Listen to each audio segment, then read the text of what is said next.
Today, I have the privilege of interviewing Miss Terri Rahman, who is a holistic gut health coach and has been a social worker for over 30 years and founder of Terri Total Health. She specializes in helping high-achieving professionals optimize their gut and brain health naturally through sustainable lifestyle habits.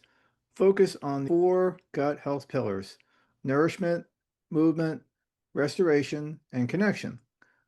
Through her heart-centered and science-informed approach, Terry empowers people to improve their energy, mood, cognitive health, and overall quality of life without relying on medications.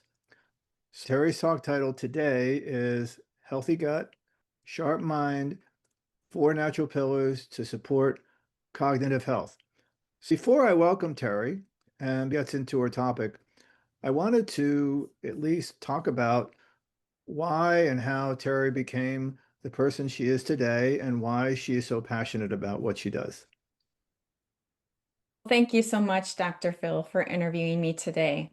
I am very passionate about gut brain health because after being a social worker for over 25 years, I found myself having an anaphylactic reaction. And that was a wake-up call. It made me very curious as to why I had this. And I remember it was one night where I was just shaking and I could hardly breathe, and I started drinking water like crazy. And then I went on to Dr. Google and discovered that I was probably having an anaphylactic reaction, took some Benadryl, and then realized what it was from. It was from a skin product that I had been using because the second night, the same thing happened. And I'm like, okay, I think I got it under control. But guess what? These anaphylactic like reactions kept popping up on me every once in a while. And I was really dumbfounded by that. So I went to my doctor, and in that process, she discovered that I had an underactive thyroid. And she wanted to put me on medication for that, and I didn't want to go on medication. She did refer me to an allergist to figure out what these allergic reactions were coming from. And the doctor wasn't able to pinpoint the allergy. So I got myself established with an alternative medicine practitioner who did a food sensitivity test on me, took an x-ray of my gut and a stool sample. And from those tests, I learned that I had 28 food sensitivities. And if I focused in on healing my gut, I could eliminate those potentially. I also learned from those tests that I had constipation, which I never knew I had because I was fairly regular. And it just gave me a whole insight when I discovered what the problem was, a leaky gut.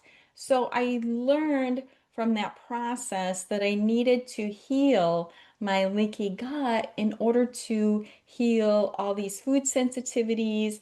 And guess what? I also learned I did not have to take medication for my thyroid issue. So as long as I focused on the health of my gut, I could heal myself. That was a real big awakening for me. And I wish I had known about it years ago because looking back, my mother had a lot of the same symptoms as I was having. And unfortunately, she passed away when she was only 38 years old from severe depression. She'd been taking medication for a long time, and that's one of the reasons I did not want to take medication. I didn't want to go down the same road, and I realized that I could potentially avoid taking medication by focusing on healing my gut. That's why I'm so convinced that healing the gut heals your entire body. It's well worth the investment and the time. Absolutely. Thank you very much for that. We're getting into your talk. Many people think that cognitive decline or brain health decline is simply a part of aging. So, why do you believe that brain health is something that we can actively influence through our daily habits? Thank you for the questions. There's a ton of research on brain health, and a lot of it has to do with protecting our brain.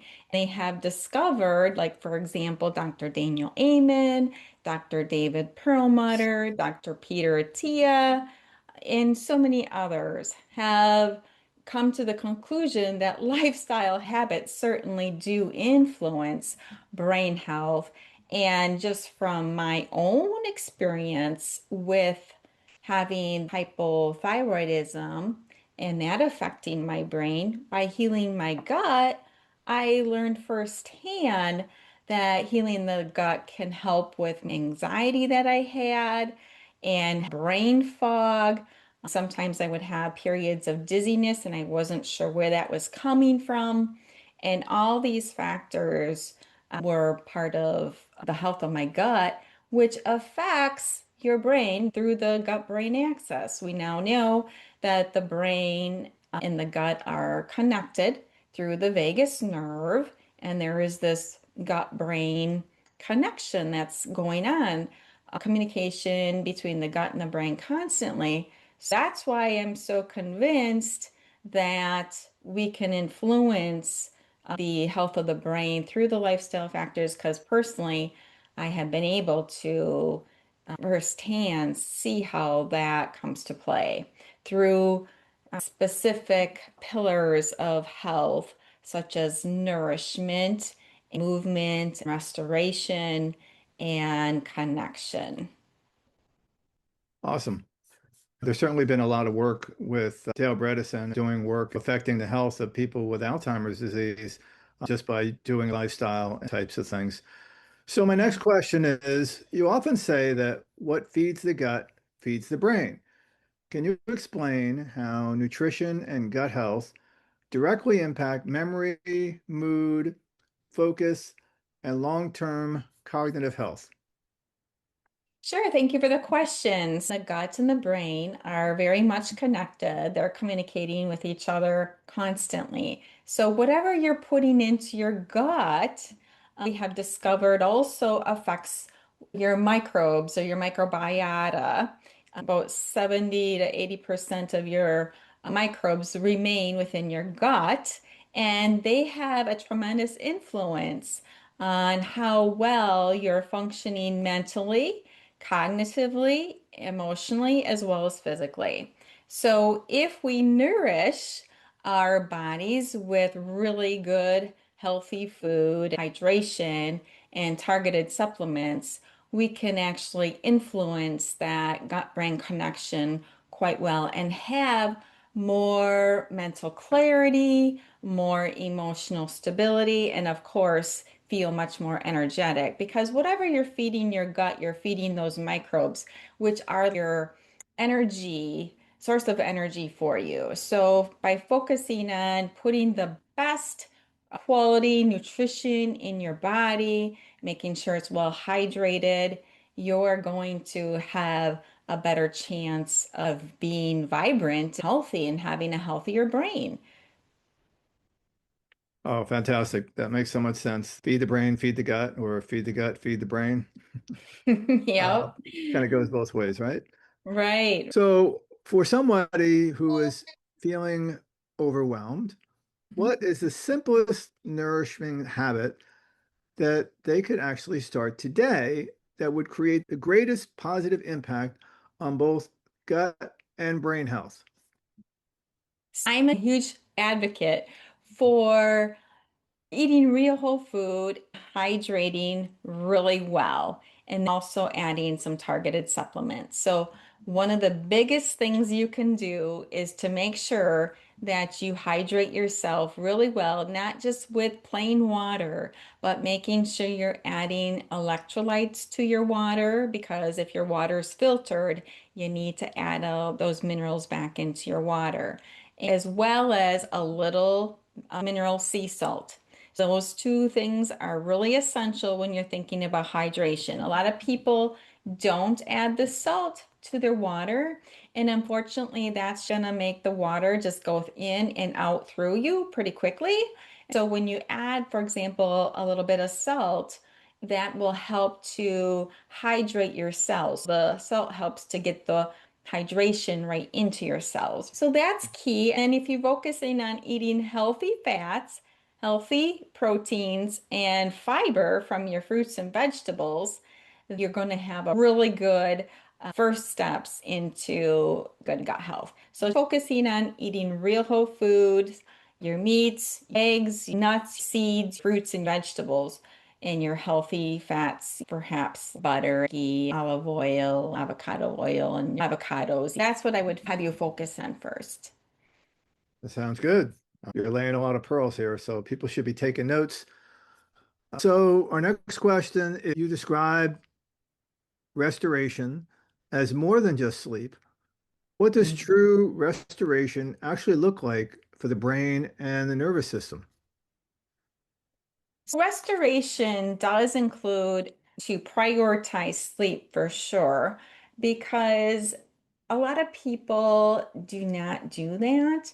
And they think, may even brag about, I only need 5 to 6 hours of sleep every night, when in fact, the studies have shown, especially Dr. Ted Walker has written a book called Why We Sleep. And in that book, he states clearly how if you don't get enough sleep, you are going to have trouble with memory. You're going to have trouble with learning, and you're going to actually shorten your life. So, in his book, he talks about how if you're in the profession, for example, of working shift work where you have to work when we usually sleep, if you're doing a career like that, you can actually shorten your life by 7 years, he says. So sleep is critical, but part of restoration is also stress management. We also need to manage our stress during the days. I use a three-step framework for stress management, which is to manage the mind, release your emotions, and choose a calming behavior. First of all, we think that thoughts that come into our head are often true. So question those automatic negative thoughts. Is it really true? A lot of times we need to reframe those thoughts into empowering thought. So that's the first step. So whenever you're thinking really negatively, you need to stop and think about reframing those thoughts that you're thinking. And secondly, releasing the emotions, such a critical aspect of emotional health is to take time to process those emotions. I like to call them unpleasant emotions because every emotion is really important. It's like a little message for us. And we want to honor those emotions, but we need to process them. I like the Sedona method for helping people process. It's a very simple method.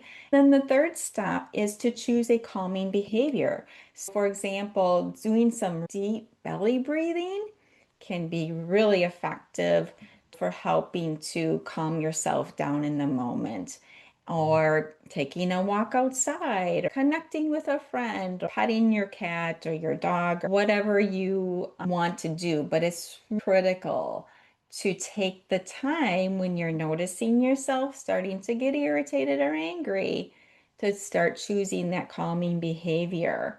So that is key. You do not want to put extra stress on the body.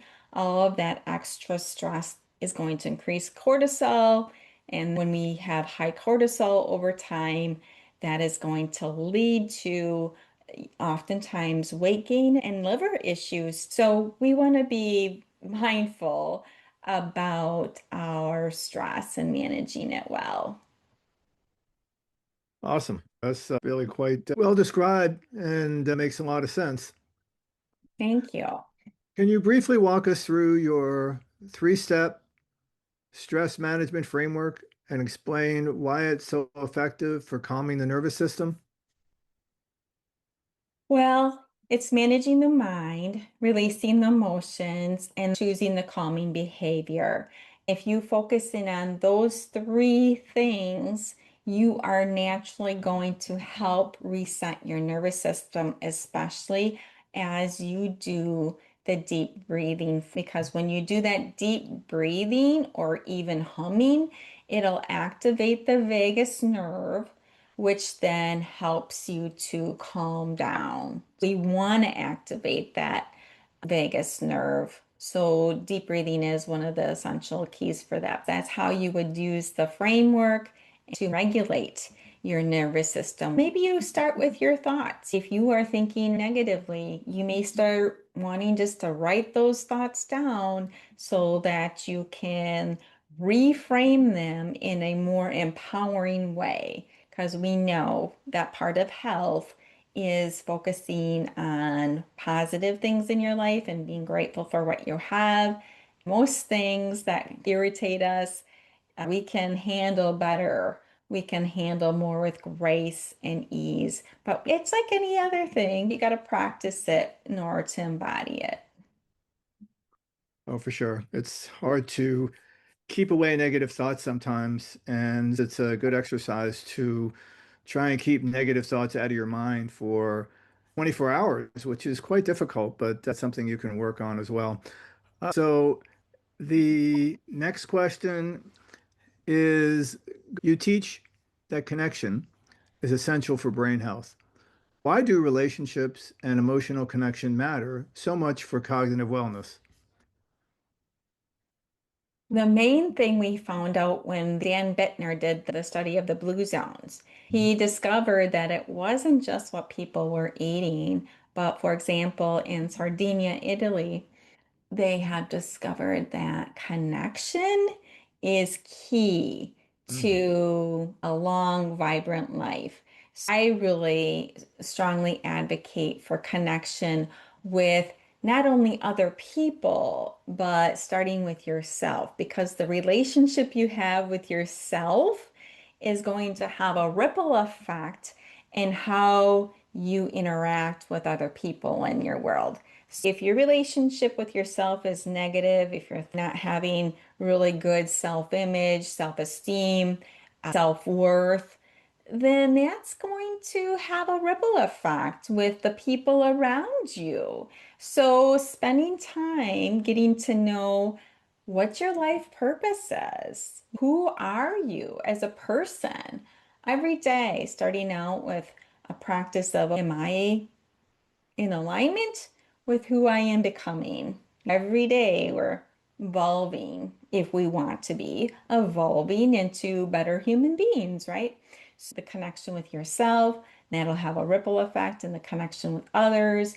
And they have shown that even having interactions with total strangers, let's say you go to the grocery store, you have some type of interaction there with somebody, even that can help promote feelings of connection to your community. So it doesn't have to be grandiose things, but maybe you go to your gym, for example. I'll go to my gym and I had the best conversations in the sauna, to tell you the truth. I don't know how many people I've met in there, but if the person comes in and you just say, "Hi, how are you today?"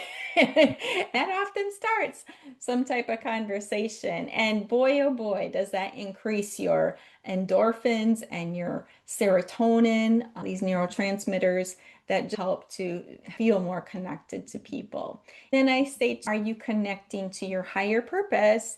And are you connecting to a higher power? Also include nature, because it's so important for us to connect with nature. People who spend time in nature typically have more relaxed nervous systems than those who do not have that opportunity. That's so true. Yeah, definitely connecting with nature is so important and so vital. So if somebody listening today only remembered one message from this conversation about protecting their brain health naturally, what would you want that message to be? I would love for them to focus in on the four pillars of gut health. So, one, nourish your body through hydration, real whole food, and targeted supplements. Two, I focus on movement, because that is key for our well-being. 3, restoration, sleep and stress management. And 4, connection. So they all work synergistically together. So if you focus in on those 4 and maybe just pick one to start with, and then keep adding as you go. So maybe you choose one day you're going to really focus in on eating real whole food and hydrating well, for example. Then the second day you add some deep breathing, meditation, or some gratitude practice. And maybe you do some movement every day. I recommend 30 minutes of cardio every day, and that can be walking really fast, and then strength training 3 times a week. And that can even be just using weights in your home or you're going to the gym. You can do squats, you can do planks, you can do sit-ups. There's so many ways you can do strength training at home. And connection, maybe the 4th day, you can focus in on who can you call. We all tend to do better when we pick up the phone and talk to people. Oh, absolutely. Reach out and call somebody. So, for somebody who recognizes that they may need more support with their gut-brain health, what opportunities do you currently offer to help them get started?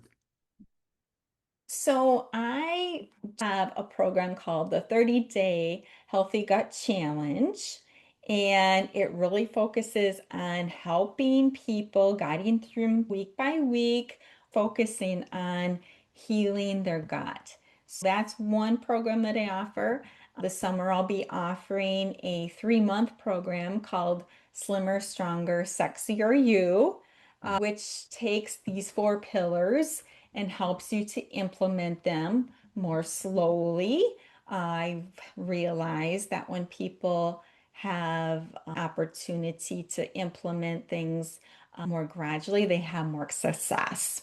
I do one-on-one coaching, and that's one-on-one time where we meet once every other week typically, and we focus in on your personalized goals. The Let's Talk Gut Health show with Dr. Phil and I every Tuesday from 11:30 to noon Central Time. So those are just some opportunities for learning more about the gut-brain connection and how their gut health totally influences their brain health. Outstanding, Terry. I certainly thank you very much for your time. And you've dropped a lot of pearls and wisdom today, so hopefully people were taking notes. What is the best way to get in touch with you for people who want to reach out? So you can find me at Terri Total Health and reach out there, or you can go to my LinkedIn page at Terri Rahman and hook up with me there, Terri Total Health on Facebook, as well as my YouTube channel, Terri Total Health. So those are multiple ways, but the best way is probably going to my website where you can go to my calendar link and actually schedule time with me. Fantastic. I'm sure people will be reaching out to you because there's a lot of people in the world who are having issues with their gut health, and I'm sure that you can help them achieve their goals. Thank you so Thank you much. so much, Dr. Phil. Take care. You Bye-bye now. too. Bye-bye Bye. now.